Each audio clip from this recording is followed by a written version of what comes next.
Hello. I'm very honoured to be joined today by Hamza Ali Shah, who is a brilliant Palestinian British writer, writes for a whole variety of publications, and also has been doing broadcasts during the horror of the last few weeks. Hamza, it's lovely to see you. Pleasure to be here. Firstly, I am interested in just, I suppose, for me, it seems so obvious, unbelievably obvious. I mean, this is like an orgy of untrammeled racism, that there isn't even a pretense in the media or politicians that Palestinian civilian life has an equal worth to an Israeli or a British civilian life. There's not even a pretense there, it strikes me. Yeah, the thing is, from a bit of context in terms of from a Palestinian perspective, we're often we grow up internalizing occupation and oppression, and we recognize that we're considered in the hierarchy of human life, relegated to the very bottom to begin with. But then you see some of the scenes and you think, look, you don't need to have a great deal of empathy for the Palestinians to see a child being pulled from under the rubble like that. You should be able to see that and recognize this is an atrocity. When residential buildings are being flattened, when a journalist finds out live on air that his wife and all of their children have been murdered, why must there be a presumption that this is defensible or justifiable because they're Palestinian before you can express any sort of sympathy or even empathy? And like I said, there's no attempt to even hide it. I was driving the other day and I heard in the car, I won't say from which radio station or presenter, but somebody actually asked a question, are we in danger of losing sight or forgetting the atrocities on October the 7th? And I just thought for a minute, that's such a glaring admission. In other words, X amount of thousands have died since then, but those that have died and been murdered are seemingly not as important because, let's focus on those 1,400 Israelis that died before. And that kind of double standard or hierarchy of human life is like I said, there is no reason for it. It doesn't matter what your politics or what region of the world is happening in. When you see the scenes that we're seeing in Gaza, when you see the destruction, the death, the collective punishment, the calls for genocide from the Israeli military and political class, and the actions to match it, why can't people just see with their own eyes and condemn and call for an end to it, rather than equivocate and make excuses for the bloodbath that we're seeing? And we've seen interviews, for example, with the Palestinian ambassador, where he speaks about losing his loved ones, relatives in Gaza, and then is told, in a kind of glib way, well, I'm sorry about your loss. Now will you condemn Hamas? And, there was an Onion article which went viral, dying Gazans criticised for not using last words to condemn Hamas, which was shared by the editor of a science newspaper, Michael Eisen, who is himself Jewish with Israeli family, and he was fired for sharing that. So I just wondered what you thought in terms of, because that's the thing, isn't it? It's almost, even if a journalist is speaking to a Palestinian who's actually suffered terrible loss, there's still the focus on condemn on Hamas.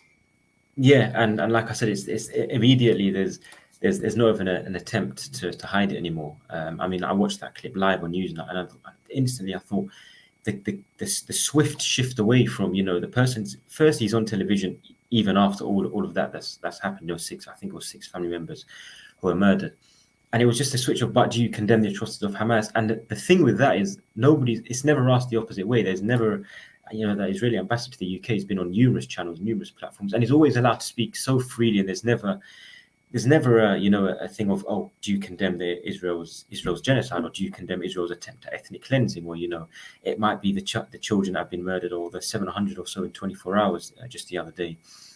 There's no attempt to hide this double standard, and like you said, even now, expressing any solidarity with Palestinians, it's automatically labelled as either pro-Hamas or anti-Semitic and offensive, or it's seen as inherently offensive to stand with the Palestinians. Now that in and of itself is almost an admission that these people are not worth standing for, these inhumane people. And again, this language is, you don't have to take it from me or other Palestinians. Just look at the language of Israeli officials and the way that they've described their operations and what they're looking to do in Gaza, and then you see it straight from the horse's mouth. But it's the fact that even we have that information readily available, every single press conference Netanyahu does, he makes it abundantly clear that him and the rest of the Israeli political and military class hold the Palestinians with such contempt. And still we hear things like, oh, they're trying to be as careful with civilian damage and whatnot. They're making sure they're only targeting militants and whatnot. But I mean, they're flattening buildings. Medical facilities have been targeted. Babies keep getting pulled from under the rubble. There's still so many who are under the rubble, so many who have been displaced.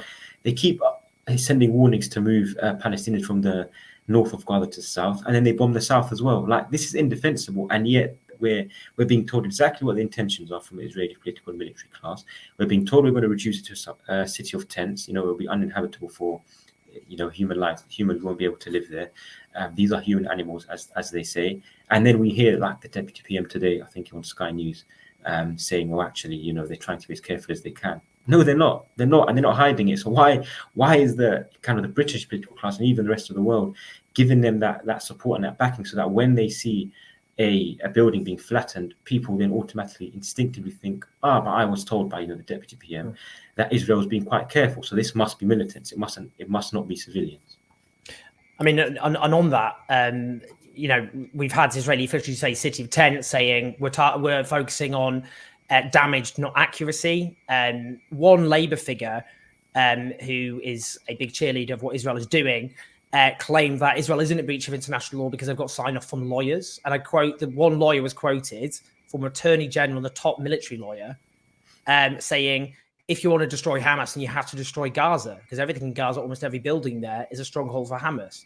And I think it's really striking that if we look at Ukraine, there's twofold, basically. Firstly, when civilians are killed by Russian forces, there's huge uproar. People are actually very emotional about it in the British media and politicians. And also the bloodthirsty rhetoric of people linked to Putin, which is constantly cited.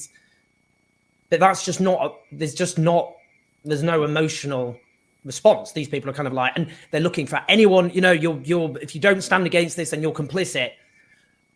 But there's nothing like that. Nothing remotely there, is there? No, not at all. And like I said, the language has been very unambiguous. They've made it abundantly clear what their intentions are. Like you said, damage, not accuracy. City of tents. These are human animals. Wipe out their families. This is not just from one person. These are quotes and directly from the mouths of so many different Israeli officials or representatives, spokespeople, and they're making it abundantly clear what their intentions are. And as I said, it's a dereliction of duty for the political class, not just in Britain but in the international community as well, to stand by and just watch this happen and continue, you know, these robotic renditions about Israel's right to defend itself.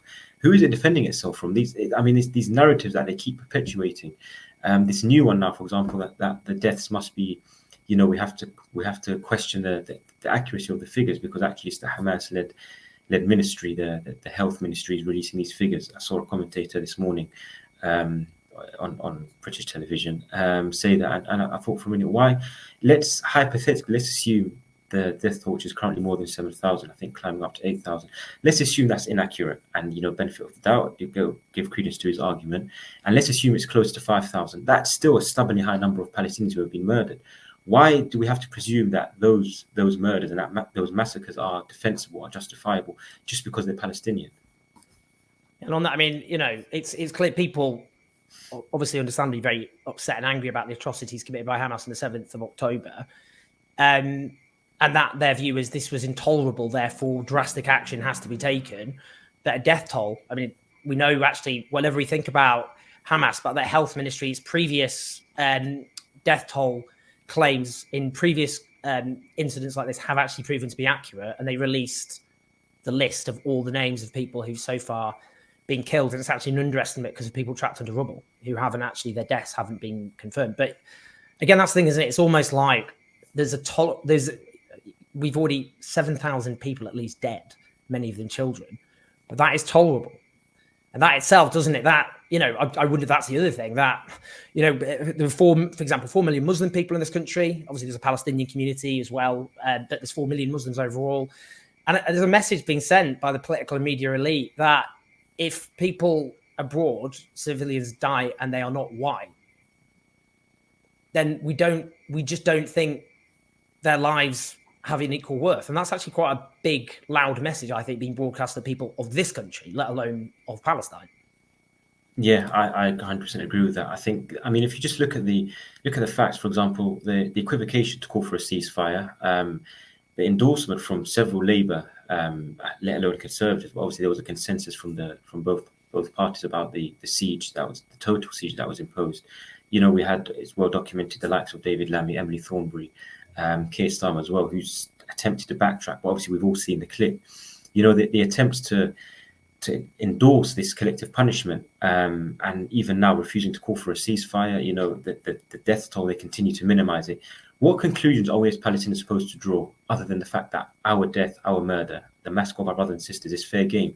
Because why on earth are you know, why do we have to find excuses, or, you know, as I said, we have to presume that the death of Palestinians is actually, you know, justifiable or defensible before you can begin to mourn, or before you can empathize? And the other point is, which I find, I've seen a lot being shared on social media, for example, people have said, you know, actually, if you consider it, just to understand the scope of what Palestinians are going through without water, without fuel, without power, this is what the equivalent in London of what the Gaza Strip is in square kilometers and whatnot. But why do we need to kind of have that image? Why can't we just recognize that, you know, 2 million plus people are being, you know, starved of water, of fuel, electricity, power, health facilities are on the brink of collapse, you know, people are being pulled under the rubble, buildings are being flattened. Why can't you just take a look at those facts, see with your own eyes, and then, you know, draw your conclusions? Why must we envisage it so that it happens to Londoners or happens elsewhere? We've seen the images. That should be enough for people to condemn and to recognize the atrocities that are going on. Hamza, that's brilliant, eloquent stuff, and I think just really exposes the underlying racism which has disfigured this. And you've been going on television, and I mean, it must be, I know it's pretty difficult. I'm a white guy from Stockport, and I find it intolerable being in these situations. And you know, I can't even imagine what it's like for yourself. So we're very lucky to have you being platformed as best we can, and we need to hear far more from you on the airways. And that's the other thing, the fact that all too often for the last few years and now, Palestinian voices have been completely airbrushed. It's a conversation about Palestinians without Palestinians. So it's so important that we have your voice heard. So thank you so much for joining us. Pleasure. Thanks a lot. Like and subscribe, do share, get the word out, and speak to you soon.